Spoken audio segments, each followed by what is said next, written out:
What's going on, guys? It's Nick here, back with another video. Today we're going game by game, talking about the running backs I'd be starting and sitting this week. As always, if I don't answer your specific question in this video, you can always see my exact rankings and projections at our website, thefantasyfootballadvice.com. So we'll get to the running backs in a second, but first, of course, have to start things off as usual. Stat of the day.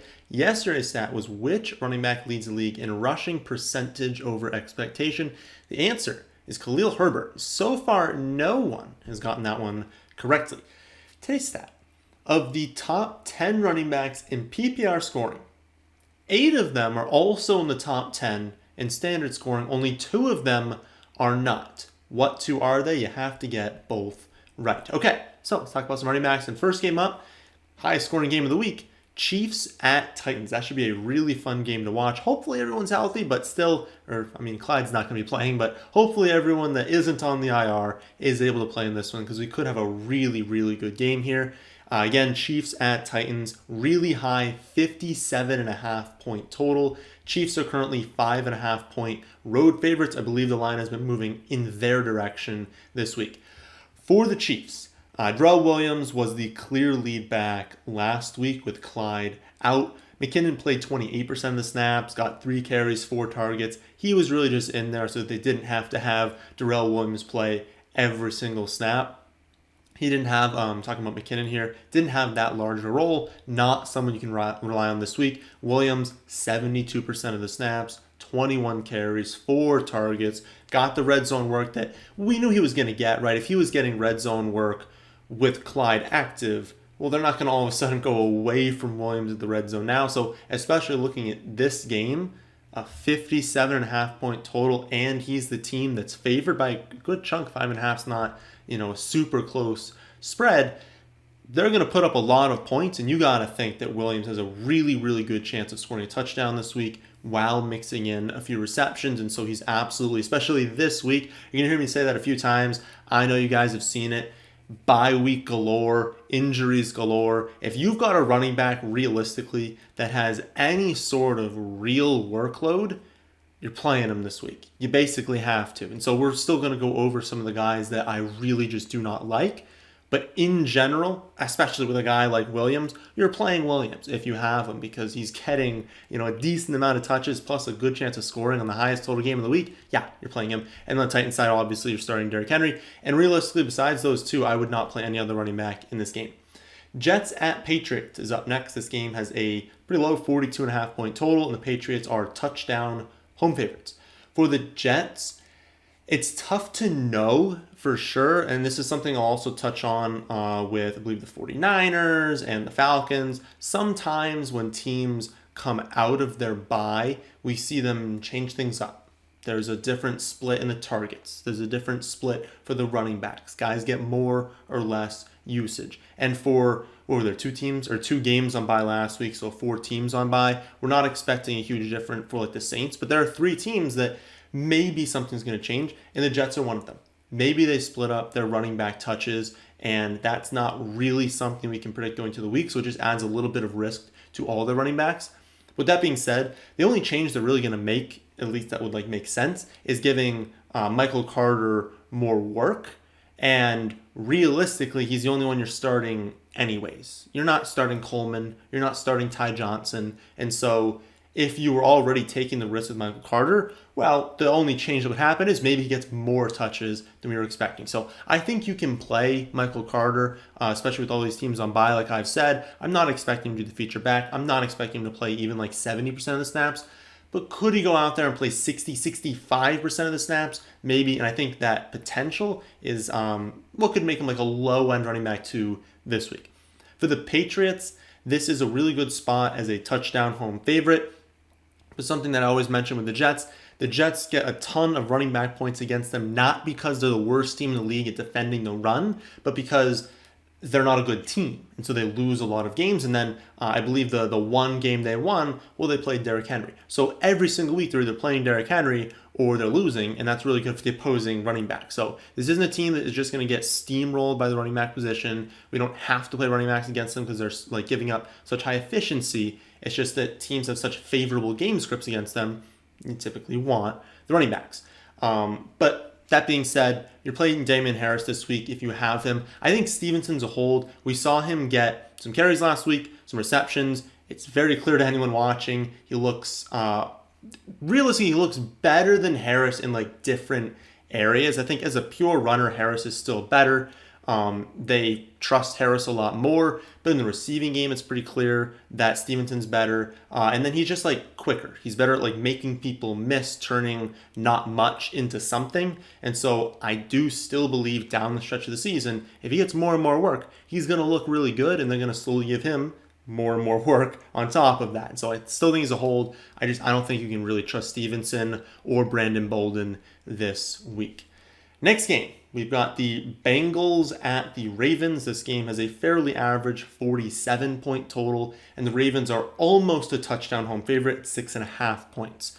For the Bengals, Joe Mixon was a featured running back last week before they blew out the Lions. So if you look back at the game log, you look at like touches, you look at snap count, he wasn't a featured back. But it's just because they won by so many points against the Lions. Had that game been close, he'd gotten more carries, more receptions, and he already had 18 carries, 5 receptions, over 150 total yards, has the touchdown, and again, game got kind of out of hand, so they didn't need him down the stretch.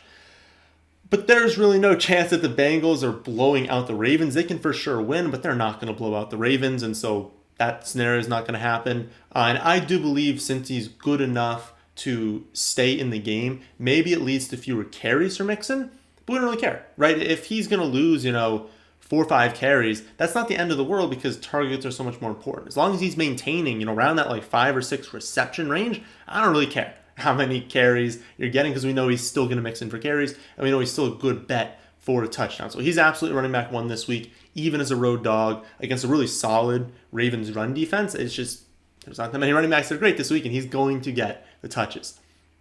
For the Ravens, they have a very, very gross rotation. Latavius Murray, Devonta Freeman, Le'Veon Bell. I mean, maybe 5 years ago, that's an insane backfield, but it's 2021. That's not a good backfield.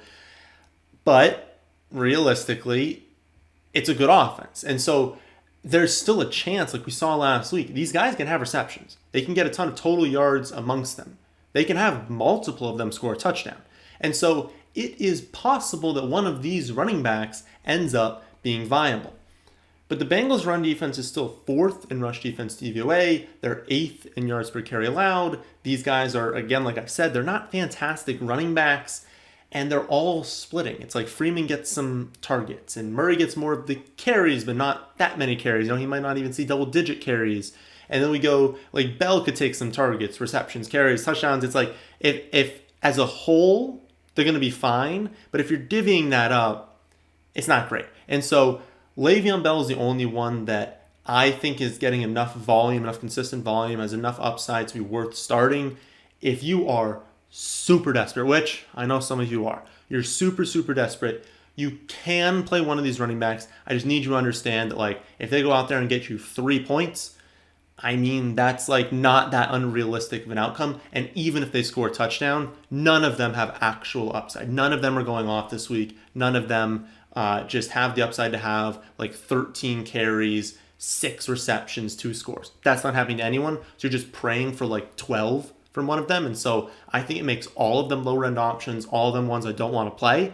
But I understand that everyone's going to be desperate this week, and so it's viable. I would say, just off the top of my head, the order is definitely Latavius Murray first, and then after that is probably Freeman because of the chance for like receptions, and then Bell after that. But we've seen them mix and match this offense, and so maybe Bell gets more work than Freeman this week, but the point remains, I don't want to play any of them. I prefer Latavius Murray if I had to, then Freeman, then Bell. Next game, we've got the football team at the Packers. This game has a 49-point total, so a little bit higher. Packers are big home favorites, 7.5 points. For the football team, everything kind of depends on the health of Antonio Gibson. He did miss the 4th quarter last week. This injury is clearly bothering him, but I don't know if he's going to play this week as of recording this. He was a DNP on Wednesday. Of course, like I said, he missed the 4th quarter last week, but He's always a TMP on Wednesday, and a lot of people don't practice Wednesdays even when they're healthy. It's a very, very common day to just not have someone practice because you just don't need to on Wednesdays. Let's see what happens on Thursday after I record this. You guys will know what happened. Friday is, the day that we're really going to start to know what his status is. If he's limited Thursday, limited Friday, he's probably a good bet to play. But we're going to know this one, right? We're going to find out his practice status on Friday. Scheffner's going to tweet something out Saturday night. We're going to know. So I'll go over both scenarios, but this isn't one that's going to be like surprising us a ton on Sunday, I don't believe. If Gibson plays, you're starting him. There are just simply not enough quality running backs this week to where you're benching Gibson if he's healthy enough to play.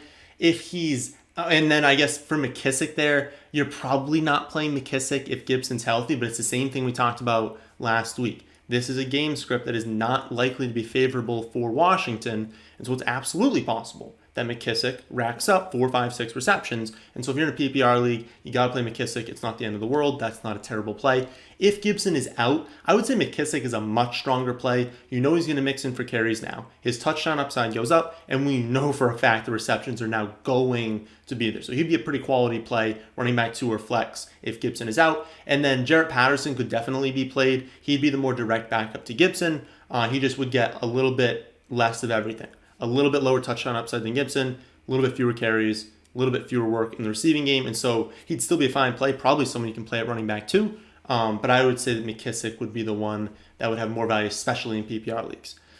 For the Packers, obviously you're starting Aaron Jones in every matchup, especially against Washington. This team has just been awful on defense this season, and given how high the team total is for the Packers and the projected positive game script, A.J. Dillon could realistically be used as like a lower end option this week. He's not a fantastic option, and he's by no means a lock to produce, but the Packers are going to score a lot, and Dillon gets enough work where he could have a decent game, and then it's definitely possible they're up by like 14 to 17 points in the fourth quarter, and they're using A.J. Dillon to run the clock out. So I've seen much worse plays than A.J. Dillon this week, again in a game that they're probably going to win, probably going to score a lot of points. He's got a good chance of scoring a touchdown, and there's a million teams on bye.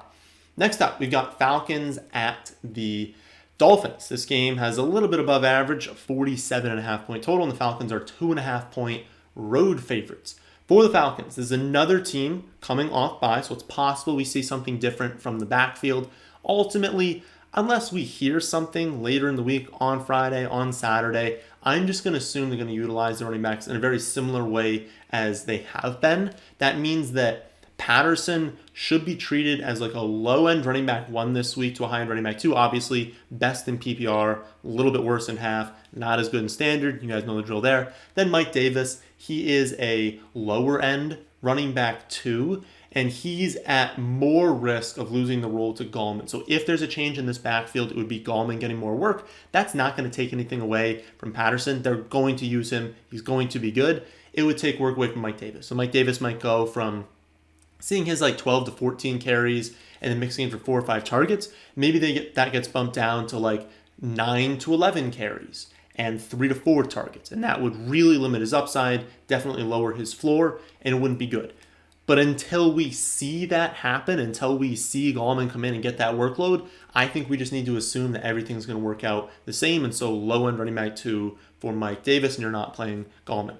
For the Dolphins, it's really tough to trust any of them, honestly. Gaskin is obviously the only one you'd really consider starting, but his production's been very up and down. He played 23%, then 69%, and then down to 39% or 36% of the snaps this last week. So he's going from like really, really low to barely being used, jumping up to near featured workload, and then back down to not being used that much. It's very, very strange. Touches go from 2 to 15 to 7. Like, it's tough to trust him. Obviously, it's a good spot, a winnable game. They're not favorites, but it's definitely a winnable game at home, below average Falcons defense.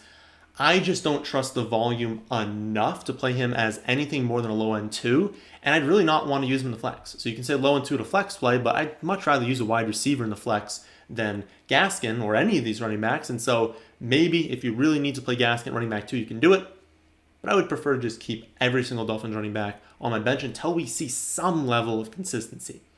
Next up, we've got the Panthers at the Giants. This game has another low, 43-point total. The Panthers are 3-point road favorites. For the Panthers, you are always starting Chuba Hubbard while McCaffrey is out. For the Giants, I don't want to say you're always starting Booker while Barkley is out, but he's going to be a good bet for like 13 to 17 carries, 3 to 5 targets, and on a week like this, you're starting it. I mean, you got to have a really, really solid running back core and just gotten really fortunate with no injuries, not many buys, to not be starting Booker. He's going to get the touches, and so I would be playing him if he got him. Next up, we have the Eagles at the Raiders. This game has a pretty high 49.5-point total, and the Raiders are 3-point home favorites. For the Eagles, Miles Sanders came alive last week, and Gainwell was used significantly less than you would think that he would be. Sanders is also looking really, really good on the ground this season. Like, the numbers haven't been there just because he's not getting that volume. But whenever they've gone to him, he's looked really good. And so when he does end up getting that volume, he's going to be good, you know? And especially, he looked really good in a brutal matchup. The Bucs are the most difficult matchup you can possibly have. And he looked really, really good to close that game. He busted off some strong runs, and I got to think that's going to have some sort of carryover into this week. The strength of the Raiders defense is more in that pass defense, and so they're like a good defense overall, really solid. They're not elite, they're not bad, but they're just like a solid unit. But I would say they're more attackable on the ground than through the air. And so while it's going to be scary to start Miles Sanders, it seems as though he's separated himself from Gainwell, and especially with how he produced in a brutal matchup last week, I have to think that the coaching staff is looking at this and saying, let's give him some opportunities. And especially, you don't want to factor this in too much, but if you were listening to the crowd in that game, it is pretty apparent that Eagles fans are getting kind of frustrated with how little they're using Miles Sanders. And like, as soon as they started giving him carries, the crowd is like freaking out, like, yes, finally using this. And you don't want to say that that's going to affect the coaching staff. They should not be listening at all to the crowd. But these guys also have, public perception in the back of their heads. And when it also looks like the player's producing, it's not very unrealistic to think that they're going to give him more opportunities to both see if it works and to appease the fan base. So maybe not the most like scientific and analytical reasonings there, but I do genuinely believe that Sanders probably going to have more carries than we're used to seeing from him this week because of last week. So long way of saying you should probably start Miles Sanders this week. And then Gainwell, again, I don't think this is a spot that really sets up well for him, and so I leave him on the bench. For the Raiders, Drake went off last week, but it was on 12 snaps and 6 touches. He just happened to score the 2 touchdowns. Jacobs had 3 times as many snaps, was given 17 opportunities while also scoring a touchdown. They did win, by 2 scores. I believe it was 10 points, but it was by 2 scores. So we don't really know what the split's going to be now. They have the new coaching staff, obviously. We don't know what the split's going to be, or the new coach, when they're losing. This is something we still need to figure out. But Jacobs is always someone you want to consider playing as a home favorite, and he's a home favorite this week. Again, that could flip. The Eagles could easily just win this game, and now we see what happens in a trailing game script. But I think you're playing Jacobs this week. He's been getting enough volume. He hasn't been great, but he's been getting enough volume. And again, home favorite. I think you're playing him. And I don't think you're playing Drake. I know he performed well from a fantasy perspective last week, but he had 12 snaps. And you can't play running backs who are going to play 12 snaps. We can't be relying on multiple touchdowns on 6 touches. Next up, we've got the Lions at the Rams. This game has a 50.5-point total, and the Rams are 15-point home favorites. That is a wild number to see, and it's also wild that it is not the largest home favorite of the week. We're going to get to a team that is more than a 15-point home favorite. For the Lions, being more than a 2-touchdown road underdog is never a good thing for a running back, but as I've said the past few weeks, DeAndre Swift is a must-play every single week, and I stand by that. Every single week, you got to be playing DeAndre Swift. Jamal Williams is like a fine play for desperate, and a lot of people are probably desperate this week, but he had 9 targets for 43 total yards over the last 5 weeks combined. 5 weeks, 9 targets, 43 receiving yards. He is not being used as much as he was in week 1. Week 1, he had 9 targets alone for 56 receiving yards. So That volume has definitely dropped off. And he's really, at this point, just a very high upside handcuff and someone you can play if you're desperate in deeper formats, but I would prefer not to play. For the Rams, Henderson's a must play every week, and Sony is fine as a desperation play. He's a better desperation play because this projects to be a very positive game script for the Rams, but don't think that means he's a lock to produce, right? They won by 27 points last week, and he still only had 9 carries for 47 scoreless yards and 0 targets. It's 4.7 fantasy points in any format, and that's not getting it done. And again, they won by 27. They scored 38 points. He didn't score. He didn't have a target. He only had 47 yards. And so just because they're huge favorites does not mean you should be going out there and playing Sony Michel. He's still the backup running back. Bears at Bucks is up next. This game has a 47-point total, and the Bucks are 12.5-point home favorites. For the Bears, this is the worst possible matchup. No one runs on the Bucks, and they're also projected to be down really early in this game. I know that a lot of you might be relying on Khalil Herbert this week because of all the buys and all the injuries, but this is a spot where I would just really prefer, no matter who is active for the Bears running backs this week, I would prefer to keep all of them on the bench. If only Herbert's the one that's active, sure, but I don't want anything to do with the Bears backfield. For the Bucks, Fournette has taken over, as the feature back at this point, and I don't see that changing anytime soon. He is the only one I would start personally, and I actually have him projected as the 5th overall running back this week because of all of these buys, all these really, really good teams on bye. 5th overall running back. You're not playing Ronald Jones. You're not playing Giovanni Bernard. Next up, we've got Texans at Cardinals. This game has a 47.5-point total, and the Cardinals are 17.5-point home favorites. That is wild. You do not usually see a team favored by 3 scores, over 2 touchdowns and 2 field goals. That is wild. That is how bad the Texans are this season. For the Texans, you can continue fading their backfield. For the Cardinals, I would say Connor and Edmonds are both quality running back twos. This sets up much more like a James Conner game. The team total is obviously super high. The game script should be very positive. He's a really good bet to score a touchdown, really good bet to have more than 15 carries as you're starting James Conner if you have him. Edmonds is a fine play. It's possible they use this week to give him a little bit more rest, right? Because he's been banged up with that shoulder injury. And so I wouldn't be shocked even if they put up, 40, that Edmonds doesn't have a great game because he's also much better played in games where they have to keep their foot on the gas, and they're not going to have to do that this week. So definitely Connor over Edmonds this week. And if you are thinking about I actually have 2 options at running back 2, maybe you want to bench Chase Edmonds if you can this week. But again, I don't think many people have a ton of options, and so he's still a fine play because, let's be honest, they're going to score so many touchdowns that maybe he falls into the end zone. Sunday night game. It's going to be the Colts at the 49ers. This game has a 44-point total, and the 49ers are 4-point home favorites. I'm just now realizing that is a lot of 4s. 44-point total for the 49ers, 4-point home favorites. Huh. Okay. Anyways, for the Colts, Jonathan Taylor is always a must start. You're playing him every week.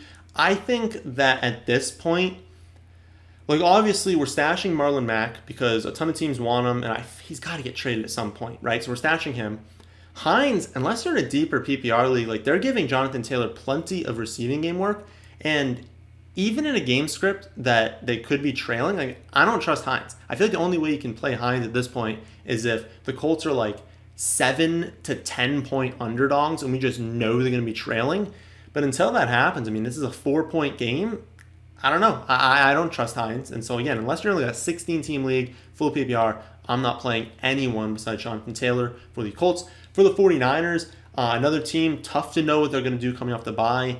Did Trey Sermon have a really good 2-week stretch and now he's the starter? I don't know, and I don't think we're going to end up knowing.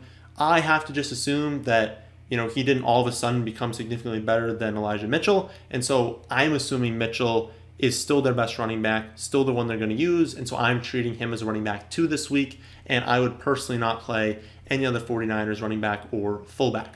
The Monday night game is going to be Saints at Seahawks. This game has a very low 42.5-point total, and the Saints are 4.5-point road favorites. For the Saints, always start Kamara, don't start anyone else. For the Seahawks, obviously Carson is still on the IR, and Collins did leave that game early last week with the injury. The Saints are also the second-ranked run defense in terms of rush defense DVOA. They are second also in yards per carry allowed. They're also coming off their bye, and it's a Monday night game, so they get even more time to rest, to game plan for this, and they're a team that historically is really, really good at game planning. And so I would not be shocked if the Saints come out and just destroy the Seahawks this week. So I'm not like overly ecstatic, overly excited to play any Seahawks running back. The only one I'd consider is Collins if we know that he's good to go. But if Collins is banged up, if Collins is out, even if Collins is healthy, realistically, I don't want to start any Seahawks running backs. But again, Collins would be the only one I'd be considering. And again, if he's out, I don't want to play anyone. So that is my breakdown of every matchup this week for every backfield. Remember that you can see my exact rankings on every scoring format by just looking at our website, thefantasyfootballadvice.com. That, my friends, is the end of this one. Hope you all enjoy. If you did, then how about hitting the like button? And how about subscribing to the channel if you're new here? Thanks for watching.